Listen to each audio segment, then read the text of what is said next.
कहाँ तक हो गया था? 90 धारा में 19 नंबर हो गया था। आगे देखते हैं हम लोग 20 नंबर। 20 में है नदी की धारा में दो बिंदु ए तथा बी एक दूसरे से नियत दूरी पर है कि ना, और सी ए बी का मध्य बिंदु है। एक नाव धारा की दिशा में ए से बी तकला एक नाव धारा की दिशा में ए से बी तकला और धारा की विपरीत दिशा में फिर वापस सी पर पहुंचता है और 19 घंटा लेता है। यदि धारा का वेग 4 किलोमीटर प्रति घंटा और शांत जल में नाव का वेग कितना 14 किलोमीटर प्रति घंटा, तो ए बी की दूरी ध्यान दो। शांत जल में नाव का चाल कितना है? शांत जल में नाव का चाल मतलब शांत जल में नाव का चाल कितना है? 14 किलोमीटर प्रति घंटा। क्या लिखा है? 14 किलोमीटर प्रति घंटा। और धारा का वेग कितना लिखा हुआ है? धारा का वेग कितना है? 4 किलोमीटर प्रति घंटा, है ना। है बोलता है अब ए और बी कुछ दूरी पर है। मान लो ए यहाँ है, बी यहाँ है, अब बीच में सी है, बीच में सी है। ध्यान दो, दूरी तुमको पता नहीं है, लेकिन प्रश्न बोलता है कि एक नाव धारा की दिशा में यहाँ से ए से बी तकला धारा की दिशा में गया है और फिर वहां से वापस धारा के विपरीत दिशा में ए तकला नहीं सी तकला बीच में आकर रुक गया, तो कुल मिलाकर समय कितना लग जाता? 19 घंटा। तो प्रश्न पूछ रहा है कि मतलब ए बी की दूरी कितना। तो अगर हम ए बी की दूरी मान लेते, दूरी अगर देखते तो दूरी मान लो डी, यहाँ से यहाँ दूरी कितना? जाने के समय तो गया है पूरा दूरी, लेकिन आया है कितना दूरी? वापस आने में आधे दूरी आकर। जाने के समय में ए से लेकर बी तक लग गया धारा की दिशा में, तो धारा की दिशा में 14 और 4 18। और जब वहां से लौटता है तो धारा के विपरीत में लौटेगा, तो फिर बी से ए तकला नहीं बीच में सी तकला पहुंच गया, मतलब सी तकला तो आधा दूरी ना है, तो आधा दूरी आएगा तो आधा ना लिखाएगा। अब विपरीत दिशा में, तो विपरीत दिशा में चाल कितना क्या होगा? 10 होगा। विपरीत दिशा में चाल क्या होगा? ए जाने आने कुल मिला के समय लग जाता है तुमको 19 घंटा। 19 घंटा वही तब प्रश्न तो बताओ दूरी ए बी का वैल्यू डी का मान निकालते, इसी को हल करेंगे, जो आएगा डी का वैल्यू वही हमारा आंसर होगा। बात समझ में आया कि ना? अब हमारे नजर में 18 है और 20 है। 18 20 का लसा कितना होता है? 18 20 का लसा 180। क्या मतलब है? 10 मतलब है 20 9 मतलब है बराबर में 19। 10 और 9 19 डी। अगला लाइन में क्या होगा? 19 गुना क्या होगा? 180। 33 गुना 19 से 19 कट गया, डी बराबर कितना होगा? 180। तो दूरी कितना का होगा? 180 किलोमीटर। बात समझ में आ रहा है कि? बोलता है शांत जल में नाव का चाल है 14 किलोमीटर प्रति घंटा और धारा का वेग है 4 किलोमीटर प्रति घंटा। बोलता है ए से बी तकला क्या होता है? एक नाव धारा की दिशा में जाता है और फिर वापस कहाँ पर तकला आ जाता है? सी। बीच में जब वापस आता है तो बी से तकला नहीं, बीच में एक सी पॉइंट है जो बीच में है ए बी के बीच में, वहां तक वापस आता है। तो इसी जाने आने में कुल मिलाकर समय लग गया 19 घंटा। तो मतलब दूरी कितना? तो दूरी आ गया 180 किलोमीटर ना। जाने के दौरान हम टोटल दूरी तय करवा दिए ना, टोटल दूरी तय करवा दिए, लेकिन जाने के दौरान रफ्तार तो 14 4 18 होगा। आया तो आधा दूरी d/2 ना, आया तो विपरीत दिशा में, विपरीत दिशा में कितना? 14 में से चल गया 10 है ना, दूरी बटा 4 समय, दूरी बटा 4 समय, कुल मिलाकर समय कितना? 19 घंटा। तो डी का वैल्यू कितना आ गया तुम्हारा? 180 किलोमीटर। बात समझ में आया कि ना?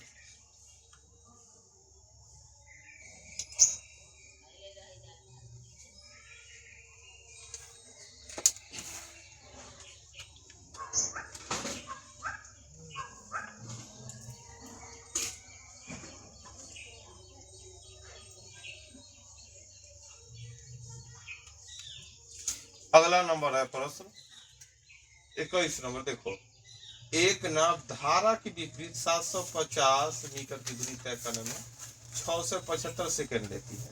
धारा के विपरीत चलती है कितना 750 और समय कितना 675 सेकंड। तो मान लो दूरी मालूम हो गया और समय मालूम हो गया तो चलना निकलेगा।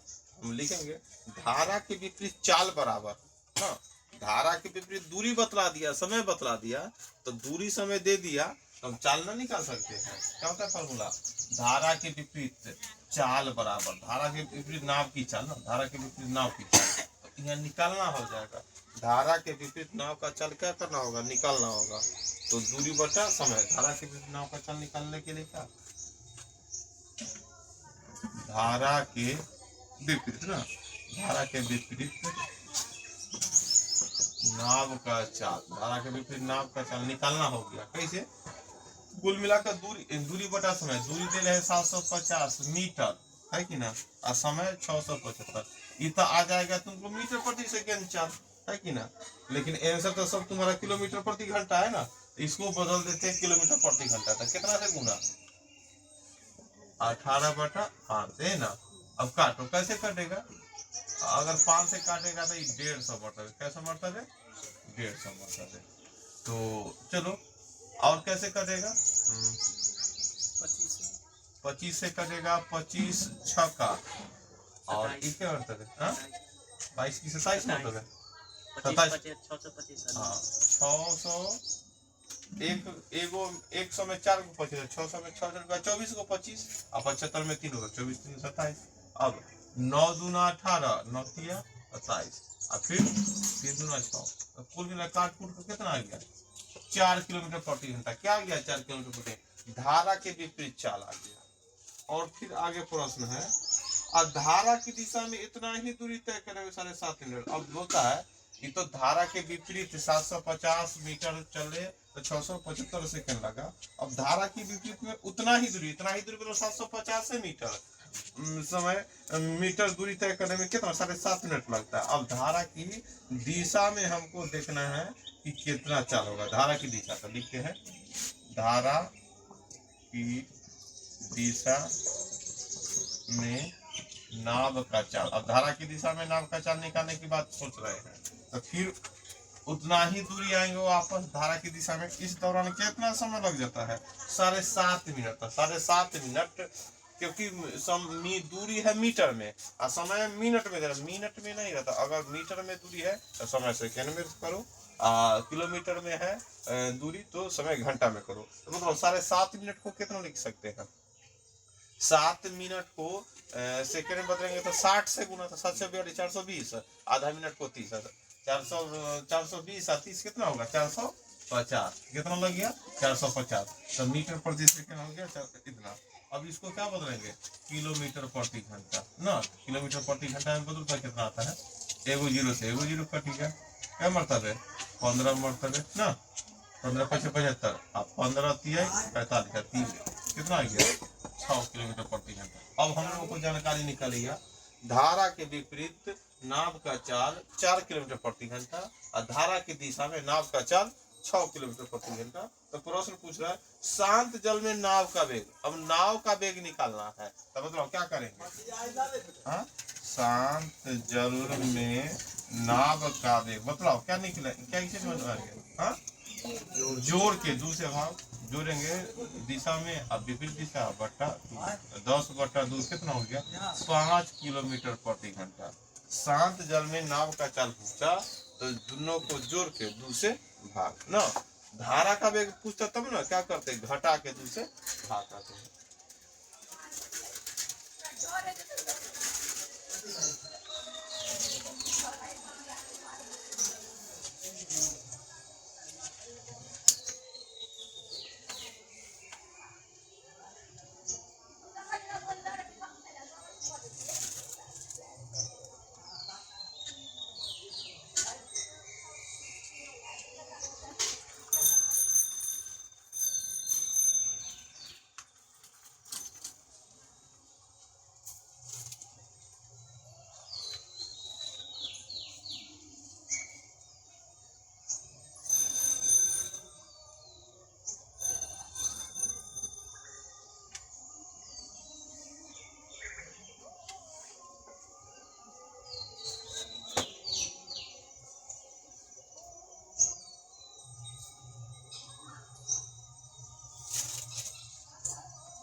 आगे आगे तुम्हारा 22 नंबर प्रश्न।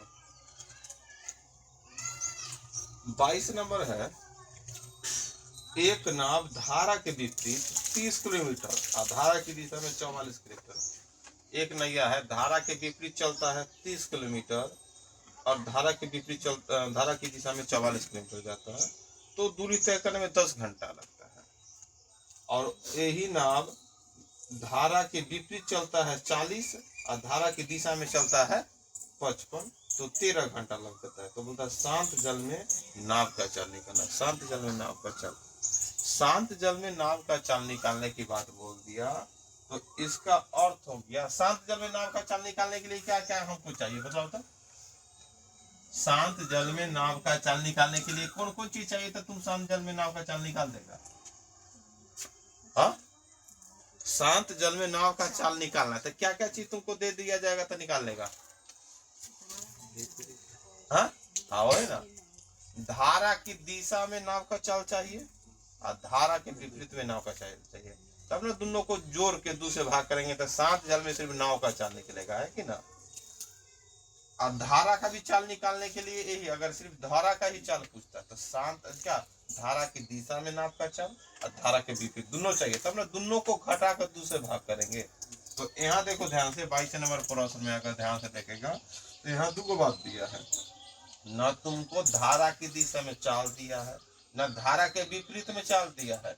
चाल नहीं दिया है, तुमको दिया है क्या, धारा के विपरीत में चला क्या किलोमीटर ई दे दिया। अब चला 30 किलोमीटर तो धारा की विपरीत चाल हो गया 30 किलोमीटर प्रति घंटा। इतना नहीं, इधर तुमको बतलाया कि धारा के विपरीत चलता है तो कितना चलता है 30 किलोमीटर, ये बता दिया। धारा के विपरीत चल रहा है, या विपरीत और दिशा में धारा की विपरीत चला है कितना 30 किलोमीटर। धारा के विपरीत चला कितना 30 किलोमीटर। एक आदमी धारा के विपरीत चला है 30 किलोमीटर, दूरी दर्शा रहा है, इन्हें की चाल समझ रहे हैं कि धारा के विपरीत चाल बराबर 30 किलोमीटर।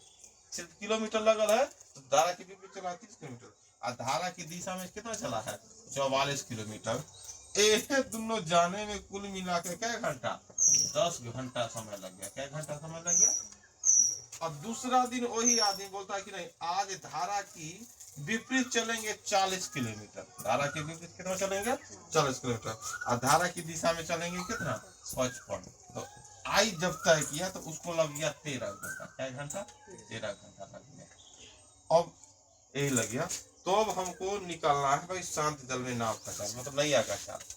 तो हमको धारा के विपरीत चल रहे हैं, तो अब अपना मन से इस तरफ के आ गया। धारा की दिशा में 30 किलोमीटर, धारा के विपरीत 30 और धारा की दिशा में 44 किलोमीटर तय करने में लगता है 10 घंटा और धारा के विपरीत 40 धारा की दिशा में 55, इसको तय करने में लगता है 13 किलोमीटर और 13 घंटा। तो प्रश्न पूछ रहा है कि शांत जल में नाव का चाल निकालना। शांत जल में नाव का चाल निकालना है, तो शांत जल में नाव का चाल निकालना है तो हमको दो चीज चाहिए, धारा की विपरीत चाल क्या किलोमीटर प्रति घंटा धारा की दिशा में।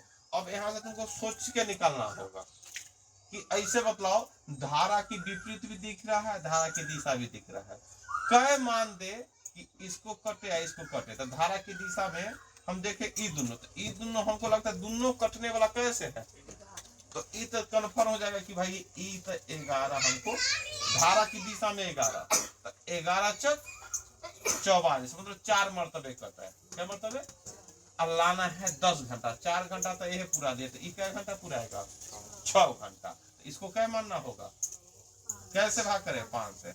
अब देखो ये 4 घंटा ये 6 घंटा तो 10 पूर गया। अब यह वैल्यू यहाँ रख देंगे 13 पूर गया, तब हम लोग कन्फर्म हो जाएगा हाँ धारा की दिशा में चाल था 11 किलोमीटर प्रति घंटा और धारा के विपरीत में चाल था 5। 11 रखो तो 11 5 और फिर यहाँ 5 से भाग करो 8 5 13। अब हम लोग कन्फर्म होंगे ना, इस तरह के देखने से हम लोग कन्फर्म होंगे ना।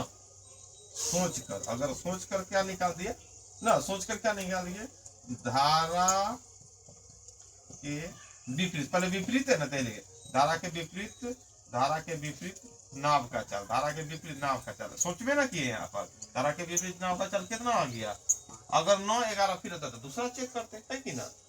लेकिन ये 44 से 55 आ गया, इससे हमको कंफर्म हो गया कि 11 से कट रहा है, इसलिए कटना भी ना चाहिए। तो धारा के विपरीत नाव का चाल कितना आ गया 5 और धारा के दिशा में, धारा के दिशा में, धारा के दिशा में नाव का चाल, धारा की दिशा में नाव का चाल कितना है?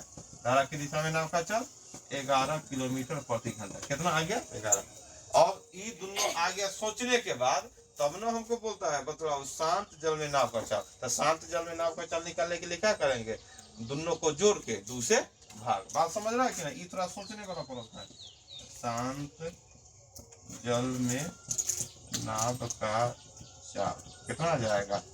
दोनों को जोड़ दिए और 2 से भाग कर दिए। कितना आ गया? 16/2 बराबर कितना? 8 किलोमीटर प्रति घंटा। शांत जल में नाव का चाल कितना हो गया? 8 किलोमीटर प्रति घंटा।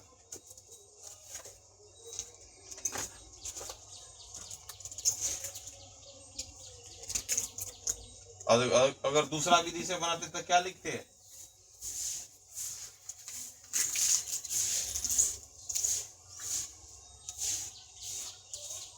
शांत जल में नाव का चाल x, धारा का चाल y। मानना पड़ता तुमको।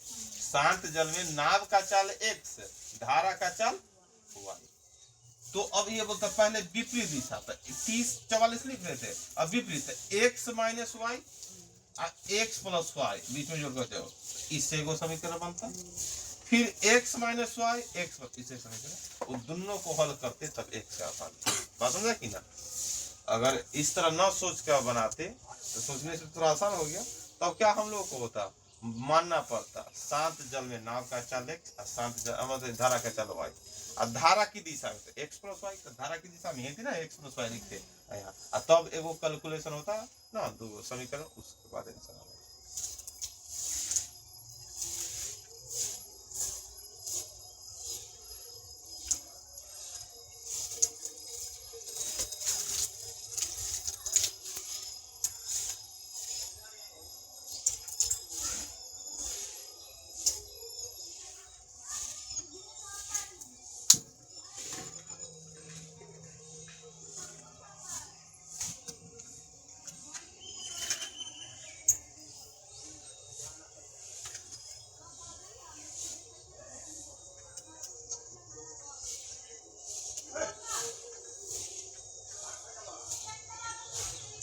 बात समझ गया कि ना? 23 नंबर।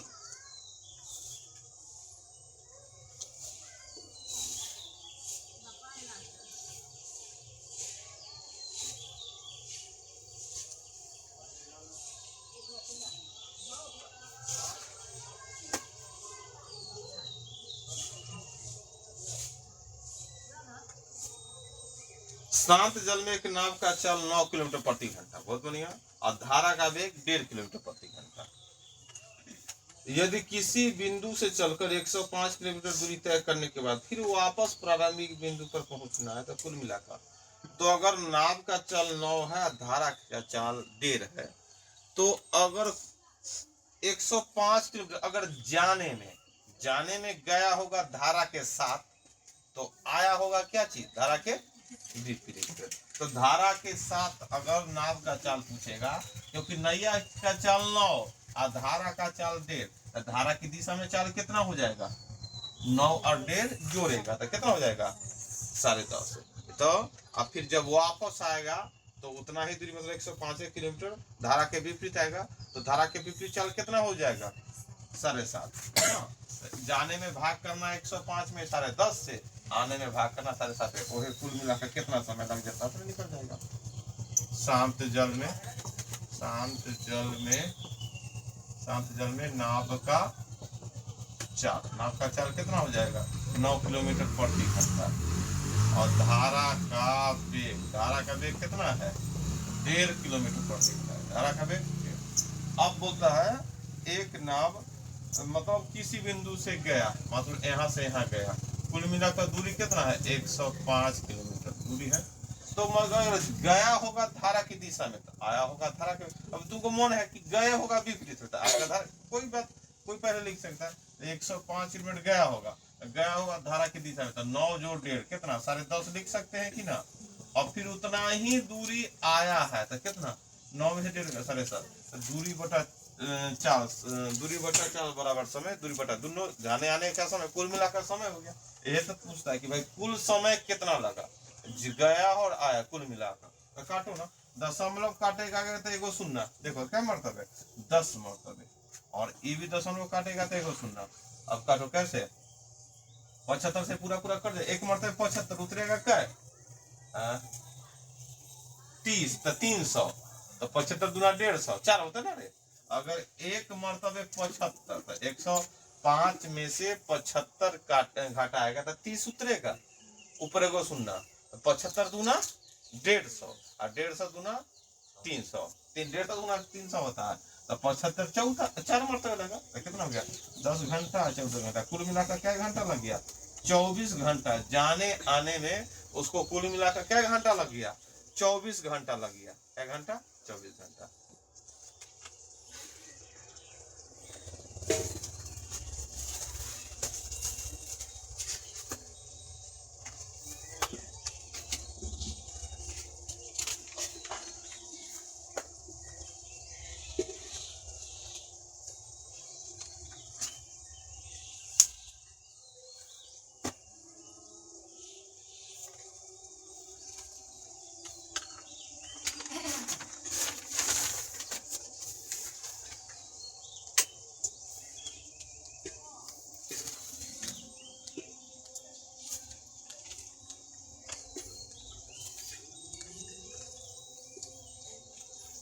हो गया। अगला चैप्टर हम लोग को देखना है साधारण ब्याज। इधर चैप्टर समाप्त हो गया। अगला है साधारण ब्याज, जिसको सिंपल इंटरेस्ट कहते हैं। अगला चैप्टर का नाम है साधारण ब्याज ना। साधारण ब्याज, देखो ब्याज दो तरह के होता है, वो साधारण ब्याज और चक्रवृद्धि ब्याज। नाम तो सुना होगा, साधारण ब्याज और चक्रवृद्धि ब्याज, है कि ना। तो साधारण ब्याज हो और चक्रवृद्धि ब्याज, जैसे कि कोई मतलब क्या होता है, साधारण ब्याज यह होता है कि अगर किसी से कर्जा ले लिया कितना रुपया, जोड़ दिया कि भाई इतना % पर हम ब्याज देते हैं, तो हर साल में जितना ब्याज होगा उतना, जैसे एक साल में तुमको ब्याज 500 रुपया हुआ, तो अगला साल भी ब्याज के रूप में तुमको 500 देना है, फिर अगला साल भी 500, हर साल क्या होता है 500 ब्याज दो 1200, तो ये हो गया साधारण ब्याज। और चक्रवृद्धि ब्याज होता है कि अगर एक साल 500 ब्याज दिया तो अगला साल क्या तुमको ब्याज देना होगा 500 से बढ़ाकर, भले तू ब्याज 500 दे दिया है कि ना वो महीने में, लेकिन फिर अगला साल क्या होगा, फिर तुमको ब्याज देना होगा बढ़ा बढ़ा के। बात समझा कि ना।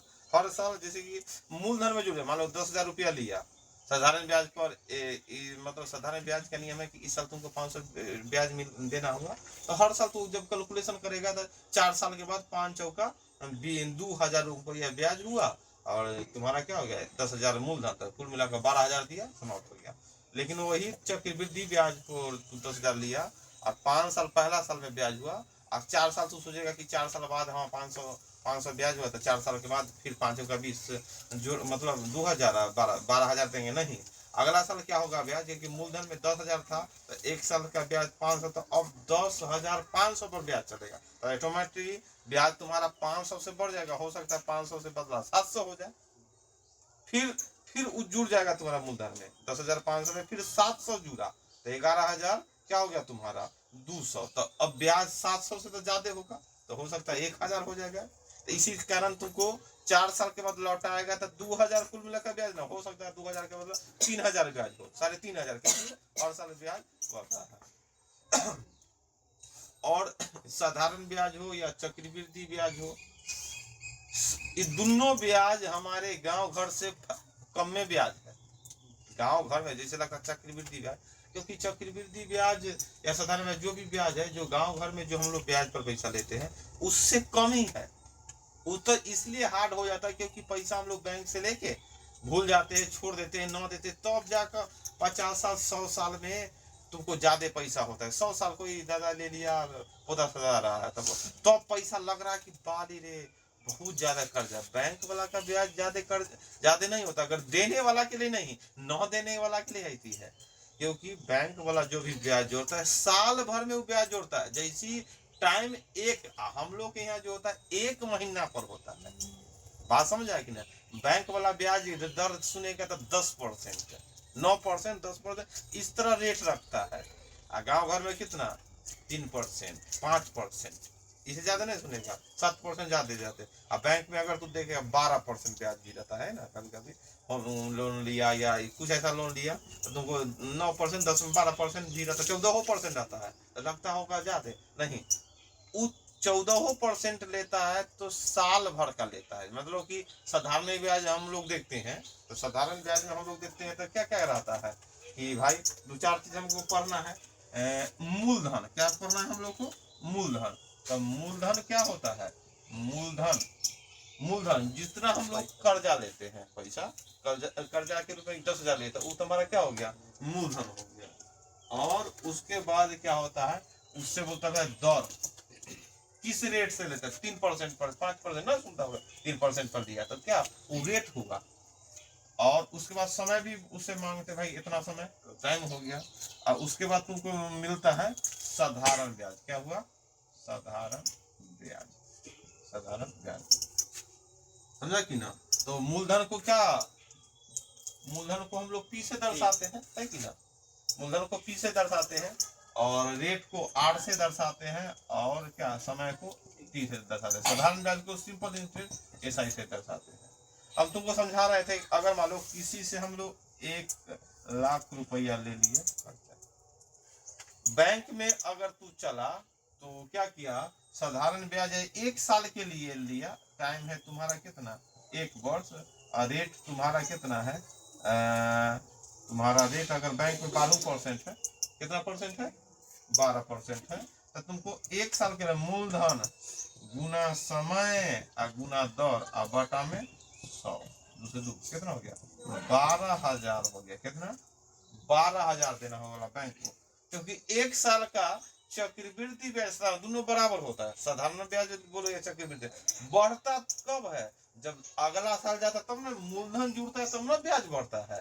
चक्रवृद्धि ब्याज स्टार्ट कब होता है, 1 साल के बाद, 1 साल तक तो सेम चलता है। चक्रवृद्धि ब्याज निकल गया था, तो हम उसको 1 साल में कितना रुपया दे दिए, 12,000। अगर अगलो साल होगा तो मान लो जुड़ा तो 12 के बदला 13,000, ये ना होगा ब्याज। चक्रवृद्धि ब्याज अगर जोड़ने के बाद 1 साल में साधारण ब्याज, 1 साल तक चक्रवृद्धि ब्याज और साधारण ब्याज दोनों क्या होता है, बराबर। ब्याज बढ़ना अंतर कब स्टार्ट होता है, अगला साल में, जब मूलधन में ब्याज जुड़ जाता है तब ना बढ़ता है, तब ना चक्रवृद्धि ब्याज का असर होता है। तो अब ध्यान दो, अगर वही तू गांव घर में कर्जा लेता 3% पर, क्या परसेंट, यहाँ तो 12% लिया, गांव घर में कर्जा लिया क्या 3%, 3% बटा में 100, तो अब गांव घर में जोड़ता क्या, 1 साल 12 महीना बराबर 1 साल को कैलकुलेट करता है। तुमको आया 3,000 रुपया, 30 दिन पूरा, 1 महीना पर आकर 3,000 ले लिया, कितना ले लिया, 3,000। और 12 जब पूरा आएगा तो उतना दिन में तो 36,000 ले है। बात समझ रहा कि ना, ये सब चलता है बैंक में, साल भर का ब्याज चलता है, साल भर को। गांव में मान रहा है वही साल भर को 1 महीना मान रहा है। यहाँ 3% पर भी ब्याज ले रहा है, मतलब 36% ब्याज ले रहा है। कितना, गांव में अगर 3% पर चल रहा है तो बैंक से तुलना करेगा तो क्या परसेंट ले रहा है, 36%। अगर 12 तो तिगुना चल रहा है, क्यों, क्योंकि बैंक वाला मान रहा है साल भर में ब्याज, कौन में चल रहा है, महीना में, इसलिए ना ज्यादा हो जाता है, तब गांव वाला तबाह हो जाता है ब्याज दे दे एक एक महीना पर, समझा कि ना। इसलिए बैंक में अगर चक्रवृद्धि ब्याज पर ले लिया वो आसान है गांव घर से। 3% की तुलना में 3% में देने बता दे, 2% की तुलना तो 12 दूना 24, फिर भी ज्यादा है। 1% पर देगा तब होगा 12%, तो लगभग बैंक का 12% 1% पर जाकर बराबर होगा। बैंक का जो गांव में 1% तो बैंक का 12%, समझा कि ना, 1,000 हुआ और तो 12,000। समझा ना कि गांव घर का ब्याज और चक्र मतलब क्या, जो बैंक का ब्याज हम साधारण ब्याज पढ़ेंगे या चक्रवृद्धि ब्याज पढ़ेंगे, दोनों क्या होता है, आपस में बराबर होता है।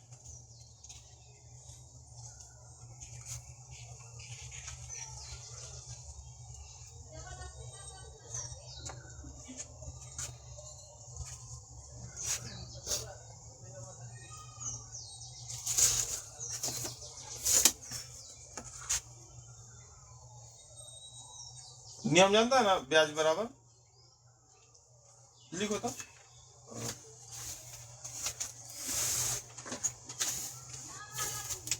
मूलधन बराबर पी लिख लेगा, मूलधन बराबर पी,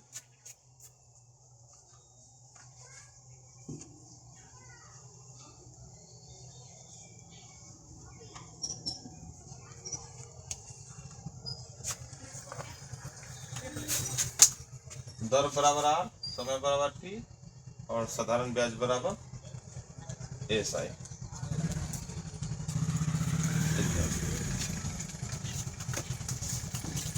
चलो आज इतना ही, कल साधारण ब्याज इसको देखेंगे।